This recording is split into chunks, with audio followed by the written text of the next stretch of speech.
Hi, it's Nicola, and today I have a book review for you, Working Class Man by Cold Chisel's Jimmy Barnes. So we're channeling the rock and roll vibe here today on the show. The show is sponsored by the Structure Success Video Training, and this is a free video training to help you come up with a basic outline for your book, and I'll have more about that one coming up. A quick recap: Forever Young Autobiographies is the place to learn how to write life stories for family and friends so that unique memories can live on. And it'd be super if you could follow, subscribe and like the show. So, book review, Working Class Man. This came out in 2017 and by Harper Collins Publishers Australia. It's the sequel to Jimmy's Working Class Boy memoir. Now, it was a bestseller, and together these two books have sold reportedly over 500,000 copies. It's pretty amazing. I was really keen to read this book. So the first book was about running away. It was mainly about Jimmy's childhood. And the second book is about running out of time and trying to make things right. And Jimmy's quite prolific. He's got another book coming out in October of short stories. It's called Killing Time. But first, I think we better get back to Working Class Man. And I'm going to tell you a little bit about the book and also some things I think Jimmy does really well in his writing and that we can take away for our writing, whether we're writing an autobiography, a memoir, a biography, or another life story project. So Working Class Man starts exactly where the last book left off. It's 1974 and the band is in their truck heading to Armidale in New South Wales, Australia. Now, one of the band members finishing uni there and they're all together. They're basically, Cold Chisel at this point is a covers band. They're playing for hippies at that time, also at pubs, and they're finding themselves as a band. When the university degree's finished, they go back to Adelaide and they decide we're going to start doing our own songs. And it starts to grow. They're playing to pub audiences. Slowly they're getting hits, they're getting bigger crowds. They're touring up and down the east coast of Australia, becoming really, really big names. But with fame, as we all know, there's lots that goes with it and also opportunity. Before the band knows it, they're going to America. They're recording songs, putting out albums that don't particularly translate to the American audience. Slowly, as the years go by, there's some cracks start to widen in the band. And Jimmy decides he has to leave. By this stage, he's married to his wife Jane. They're starting a family. And he forges this path with a solo career. It's a bit rocky, but over time it becomes even more successful than Cold Chisel. Really amazing. But you'd think everything's on track, the happy ending. Well, Jimmy is still running from his past and there's a lot of things he has to work out that's going wrong. So I won't go into too much depth there. But there's some really interesting parts to the book. And when you talk about rock and roll, you hear rumours about bands going on tour, making heaps of money, but how can they be bankrupt? And Jimmy says when he's on tour with Cold Chisel, he was making $25 a week, and it's just unimaginable. You're filling huge venues, you're constantly touring, you've got number one hits, and you're not making anything. I found that, it really did cement that rumour for me. Another rumour that was cemented in the book is band members having a touring mate of drugs, and Jimmy, he's on that one. He says he uses the drugs on tour, goes crazy, so to speak, but when he's back home with his wife Jane and their kids, that's when he's trying to be normal, he's trying to be grounded. So you've got this real yin and yang happening. And I think he says it in some points when he's really bad, he's buying 10 grams of coke per day. So amazing amounts, like just ridiculous, crazy. So that's highlighted in the book. But on a positive note, I think to come out of the book was when he does meet his wife, Jane.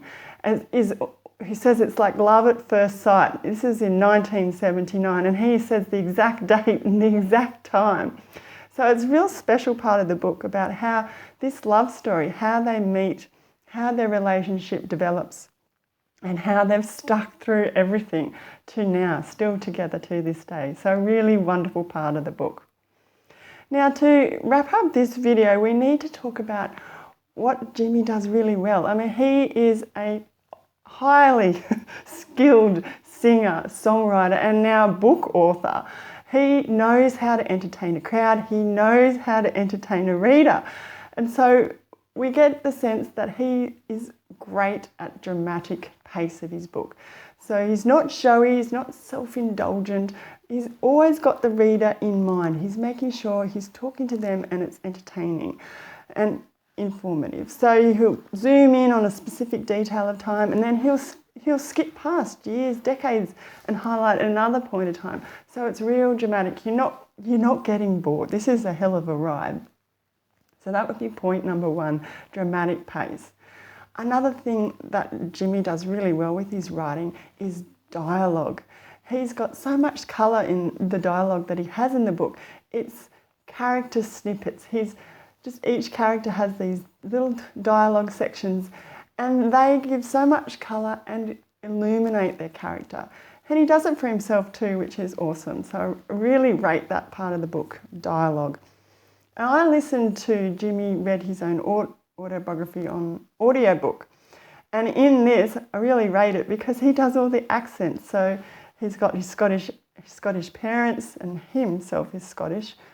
And so he does all the accents, American accents, Australian accents, really entertaining. So well done on the dialogue.